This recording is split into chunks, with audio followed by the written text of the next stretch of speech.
Hello everyone, myself Abhishek Kumar and I had already mentored 500 plus students and most of them got us selected in medical colleges, top MBBS colleges। तो खैर ये बात छोड़ते हैं और आज का जो मेन टॉपिक है, आज हम लोग बात करेंगे नीट 2026 का क्या एलिजिबिलिटी क्राइटेरिया होगा, नंबर ऑफ अटैम्प्ट कितने होंगे, साथ में ये भी बात करेंगे कि कितने क्वालिफिकेशन मार्क्स होंगे आपके लिए। हर एक चीज़ हर एक डॉट आपको 2026 के लिए क्लियर करेंगे इस वीडियो में। तो इस वीडियो को अंत तक देखना, कहीं पे स्किप मत करना और हो सके तो इस वीडियो को लाइक करना, क्योंकि आपके लिए जितने भी मोस्ट इंपॉर्टेंट 2026 के लिए होगा काफ़ी हर एक अपडेट आपको यहाँ पे देखने को मिल जाते हैं। ये देख सकते हो 2026 में क्या एलिजिबिलिटी क्राइटेरिया होगा, कौन से स्टूडेंट इस एग्ज़ाम को दे सकते हैं, कितने क्वालिफिकेशन मार्क्स होंगे, साथ में कितने एज लिमिट होंगे और नंबर ऑफ अटैम्प्ट कितने होने वाले हैं। इससे पहले जो होता था ऑलमोस्ट, इससे पहले नंबर ऑफ अटैम्प्ट थे ऑलमोस्ट जो भी अपर कास्ट को अपर क्लास का जो होते हैं ऑलमोस्ट 5 अटैम्प्ट थे, लेकिन रिसेंटली में इसे हटा दिया गया। तो ये इसे 2 से 3 साल पहले से हटा दिया गया था। तो एज लिमिट तो ऑलमोस्ट जो भी होते हैं आपके unlimited, no limit age limit होते हैं। अब बात करते हैं, देखो मेनली जो एलिजिबिलिटी क्राइटेरिया के बारे में काफ़ी ज़्यादा प्रॉब्लम क्रिएट होता है कभी स्टूडेंट को, जो भी आप अपेयरिंग में हो 2026 के लिए फर्स्ट टाइम आप अपेयरिंग के एग्जाम दे रहे हो, साथ में आप नीट का एग्जाम दे रहे हो, उसके लिए भी काफ़ी इंपॉर्टेंट होते हैं। या फिर जो स्टूडेंट पहले से एग्जाम दे चुके हैं, ठीक है, आप फॉरेनर हो या फिर NIC हो, तो इस चीज़ को प्रॉब्लम क्रिएट होता है कि आखिर कौन एलिजिबल क्राइटेरिया कौन से एग्जाम को दे सकते हो। तो सबसे पहले अब देखना, हम लोग बात करते हैं क्या एलिजिबल क्राइटेरिया का मेन मोस्ट इंपॉर्टेंट थिंग्स ये होते हैं। तो सबसे पहले नेशनलिटी हो कि आप इंडियन हो, ठीक है, तो अगर सिर्फ आप इंडियन हो तो भी आप एग्जाम दे सकते हो, या फिर आप आउट ऑफ इंडियन हो। अब देखो जो भी इंडियन नेशनल का है वो दे सकते हो, NRI भी से बिलोंग करते हो वो भी दे सकते हो, OCI से बिलोंग करे वो भी दे सकते हो, PIOS and foreign national eligibility criteria. देखिए सिर्फ आप NTA जो ये एग्ज़ाम होता है ये नेशनल लेवल का एग्ज़ाम नहीं है, बाकी आप लोग सभी लोग दे सकते हो जो कि आउट ऑफ इंडिया से बिलोंग करे वो भी एग्ज़ाम को दे सकते हो। जो एज लिमिट होते हैं काफ़ी प्रॉब्लम क्रिएट हो रहे काफ़ी स्टूडेंट, देखो जिसका भी 17 ईयर प्लस होते हैं वो इस एग्ज़ाम को दे सकते हो। यहाँ पे देखो candidate must be at least 17 year old age December. देखो आप अपना एज को कैलकुलेट कर लेना और 31 दिसंबर 2026 तक होते होते आपका 17 ईयर पूरा हो जाना चाहिए। अगर उससे भी अगर आपके 16 ईयर है 1 से 2 दिन बचते तो आप इसके एग्ज़ाम के लिए एलिजिबल नहीं होगे। तो अपना काउंट कर लेना आपके कितने एज हो रहे हैं और एटलीस्ट देखो 31 दिसंबर 2026 तक आपके 17 ईयर कंप्लीट हो जाना चाहिए। इस चीज़ को आपको याद रखना है। जिसके भी 16 साल हो रहे हैं या फिर 15 साल हो रहे हैं बिल्कुल आप एग्ज़ाम नहीं दे सकते हो। आप अपेयरिंग में हो या फिर आप कुछ भी कर चुके हो, आपको एग्ज़ाम नहीं देना है। अब देखो क्वालिफिकेशन क्या होता है, मेन इंपॉर्टेंट चीज़ होता है एजुकेशन क्वालिफिकेशन क्या होता है। नीट के लिए कितने मार्क्स चाहिए, कितने परसेंटेज चाहिए, काफ़ी स्टूडेंट प्रॉब्लम क्रिएट हो रहे हैं। तो देखो जो भी आपके 10+12 पास आउट होना चाहिए, मिनिमम 10+12 पास आउट होना चाहिए। फिर आप चाहो कि अगर आप साइंस नहीं लिया हो तो वहाँ से बायोटेक्नोलॉजी में ले हो तो उस इक्विवेलेंट कोर्स होना चाहिए उसके लिए। साथ में फिजिक्स केमिस्ट्री बायोलॉजी होना चाहिए, या फिर आपको बायोटेक्नोलॉजी और इंग्लिश होना चाहिए। इस कोर्स से आप की हो तो आप नीट के लिए एलिजिबल हो, आप नीट 2026 के लिए आप एग्जाम को दे सकते हो। वहीं पे मार्क्स इन द क्वालिफिकेशन, देखो अब कितने जो मिनिमम मार्क्स होते हैं एग्जाम को क्वालिफाई करने के लिए। देखो एक्चुअली 2 टाइप के मार्क्स होते हैं इसमें, ठीक है, आपको एक बार क्लियर कर देता हूँ। ये जो मार्क्स होता है ना, ये 2 टाइप्स के मेनली मार्क्स होते हैं। पहला हो गया क्वालिफाइंग मार्क्स एंड सेकेंड मोस्टिंग्स होते हैं कि कॉलेज मार्क्स। अब देखो जो भी नीट का एग्जाम दोगे सिर्फ आप इसके लिए बिल्कुल नहीं दे सकते हो क्वालिफाइंग मार्क्स करने के लिए।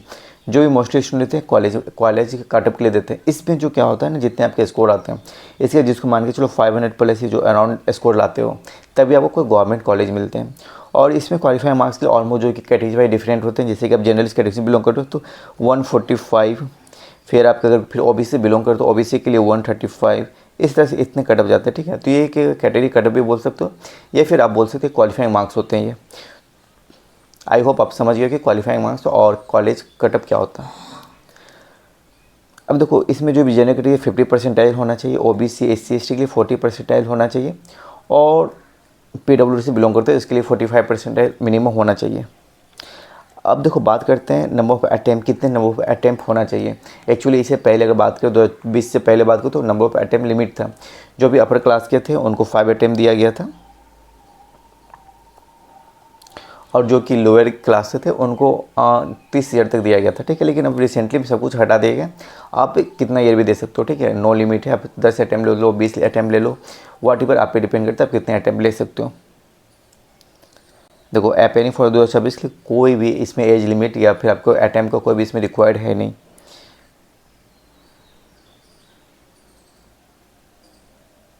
देखो अभी काफ़ी कन्फ्यूजन होता है स्टूडेंट में इस चीज़ को लेकर कि 12th के बाद जो भी स्टूडेंट भी 12th का एग्जाम दियो, काफ़ी क्या होता है कि जिसके फिजिक्स केमिस्ट्री बायो नहीं होते हैं तो वो भी काफ़ी क्वेश्चन पूछते हैं कि मैं इस एग्ज़ाम को दे सकता हूँ, क्या मैं इस एग्ज़ाम के लिए एलिजिबल हूँ या फिर नहीं हूँ। ठीक है, तो स्पेशली अभी बात करते हैं हम लोग क्या एलिजिबल क्राइटेरिया होंगे जो क्लास 12th में पढ़ रहे हैं, या फिर आप अपेयरिंग हो या फिर अभी जस्ट पास आउट हो, सभी के लिए एक में इसमें आ जाएगा।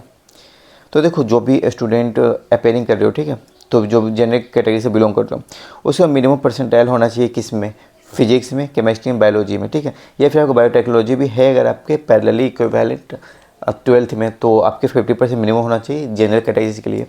अब बात करते हैं SC ST OBC के लिए मिनिमम 40% होना चाहिए, और PWD के लिए भी 40% होना चाहिए मिनिमम। देखो ठीक है, अब देखो बात करते हैं एज लिमिट, कितना एज लिमिट आपके लिए होना चाहिए। देखो एज लिमिट मैंने ऊपर डिस्कस कर लिया, लेकिन चलो एक बार फिर भी ओवरव्यू कर देता हूँ एज लिमिट क्या होना चाहिए।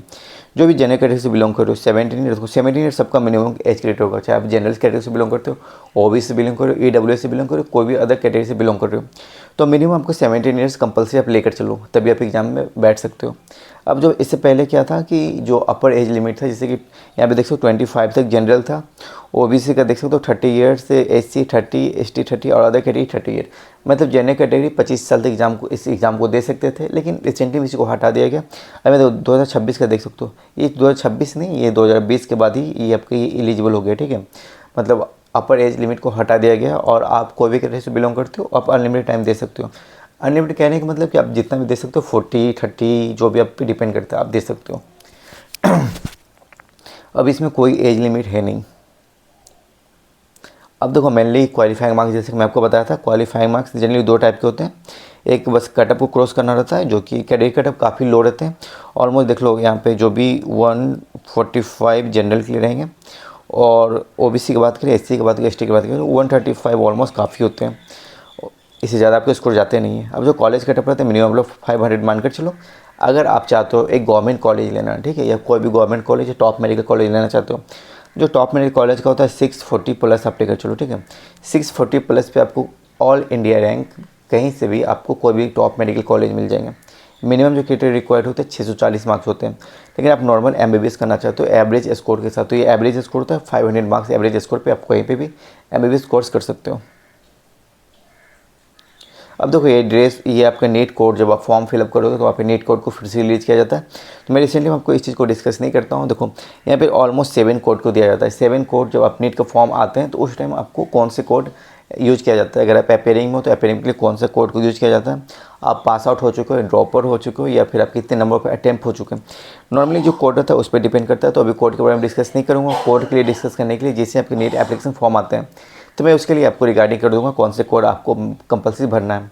ये भी मायने रखते हैं सिलेक्शन को लेकर, बाद में आपको प्रॉब्लम क्रिएट होता है अगर आप सही कोड फिलअप नहीं करते हो तो देखो ऑलमोस्ट जो भी आपका ओवरव्यू था नीट 2026 के लिए टोटली इतने ओवरव्यू था। अगर आप इतने क्राइटेरिया फुलफिल करते हो तो आप बिल्कुल एलिजिबल हो। पहला एलिजिबल था कि आप अपेयरिंग हो या फिर आप क्लास 12 का पास आउट कर रहे हो। ठीक है, क्लास 12 में देखो जो भी आपके जो परसेंटाइल थे, क्वालिफाइंग मार्क्स थे, ऑलमोस्ट देख लेना 50% थे सभी के लिए।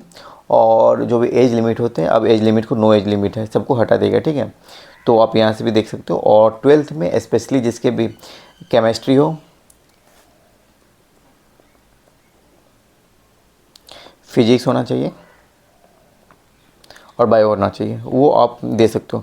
लेकिन अगर आप 12th में ये चीज़ नहीं लिए हो तो इसके इक्विवेलेंट आपको बायोटेक्नोलॉजी और इंग्लिश होना चाहिए, तभी आप इस एग्जाम में बैठ सकते हो। इस चीज़ को आप देख लेना। ठीक है, एंड ऑलमोस्ट ओवरव्यू इतना ही था जो भी आप इस क्राइटेरिया को फुलफिल कर रहे हो। और तो प्रिपेयर करना शुरू करो तो 2025 का जो 26 का पेपर होगा स्लाइटली डिफरेंट होने वाले। तो इन प्रोसीडिंग वीडियो में आपको हर एक डाउट क्लियर कर दूंगा। और देखो एक इंपॉर्टेंट नोटिस भी देना था। देखो एक्चुअली 2025 में मैंने जो ऑलमोस्ट 500 प्लस स्टूडेंट को मैंने मेंटर किया था। ठीक है, तो almost everyone got us selected in the medical college. ठीक है, तो देखो इसलिए बोलता हूँ कि मैंने एक कैंपेन स्टार्ट कर रहा हूँ। जो भी स्पेशली सीरियस स्टूडेंट है, कैंडिडेट स्टूडेंट है, तो आप मुझे इस कैंपेन में जुड़ सकते हो। इसमें स्पेशली क्या होता है ना कि एक मेंटरशिप काफ़ी ज़्यादा इंपॉर्टेंट होते हैं। देखो पढ़ा तो सभी लोग देते हैं, आप कहीं भी क्लास करो, अगर आप कोई पेड सब्सक्रिप्शन लेते हो तो ऑलमोस्ट वो सभी के लिए इक्वली देखते हैं। लेकिन किस स्टूडेंट को क्या रिक्वायरमेंट होता है, कितने फोकस करने की ज़रूरत है, कहाँ पे लैग कर रहे हो, किस चीज़ को कितने मॉक टेस्ट मारना चाहिए, कितने आपको टेस्ट अटेंड करना चाहिए, कब करना चाहिए, क्या टाइमिंग होना चाहिए, एक ना मेंटर काफ़ी ज़्यादा इंपॉर्टेंट हो जाता है। तो देखो एक्चुअली एक मैं खुद ही प्रिपेयर किया नीट का, और देखो मैंने खुद ही एग्ज़ाम दिया नीट का, तो मुझे पता है कि क्या प्रेशर होता है जब आप नीट का एग्ज़ाम देते हो। क्योंकि देखो पूरे होल ईयर में एक ही एग्ज़ाम होता है, पूरे होल ईयर के प्रिपेयर आपको ओनली 3 आवर डिसाइड करता है कि आपको जाना कहाँ है, आपको फिर से रिपीट करना है या फिर आपको कोई मेडिकल कॉलेज में जाना है। तो देखो मेंटरशिप काफ़ी इंपॉर्टेंट होता है। तो इसलिए मैं देखो ऑलमोस्ट अभी रिसेंटली मैंने स्टार्ट कर रहा हूँ। इससे पहले जो भी किया था मेंटरशिप मैंने ऑफलाइन क्लासेस से किया था, तो इस बार ऑनलाइन क्लासेस किया हूँ। तो आई थिंक मैं अपना अपना बेस्ट देने की कोशिश करूँगा। तो मेंटरशिप ज्वाइन करने के लिए सभी लोग आप टेलीग्राम पे ज्वाइन कर दो, और मैंने अपना पर्सनल कॉन्टैक्ट शेयर किया हूँ। तो सभी लोग के लिए पर्सनली मैं एक ग्रुप क्रिएट कर दूँगा, जो भी स्पेशली सीरियस स्टूडेंट हो 2026 के लिए नीट क्रैक करना है एनी हाउ, चाहे आप अपेयरिंग में हो या फिर आप ड्रॉपर हो, 2 ड्रॉप ले लियो, 3 ड्रॉप ले लियो, और आपका ये फाइनल स्टेज है। तो बिल्कुल आप जाकर मुझे कमेंट करना और ज्वाइन करना, मेरे टेलीग्राम को ज्वाइन कर लो, ठीक है। एंड वहाँ पे मुझे पर्सनली कांटेक्ट करना, पर्सनली मैसेज करना। फर्दर में मैं एक व्हाट्सएप ग्रुप क्रिएट कर दूंगा, जिसमें ओनली सीरियस एस्पायरेंट को रखने वाला हूँ, ठीक है। तो चलो जब तक take care and bye bye, and I hope आपके हर एक डाउट को क्लियर हुआ होगा। तो चलो मिलता हूँ नेक्स्ट वीडियो में।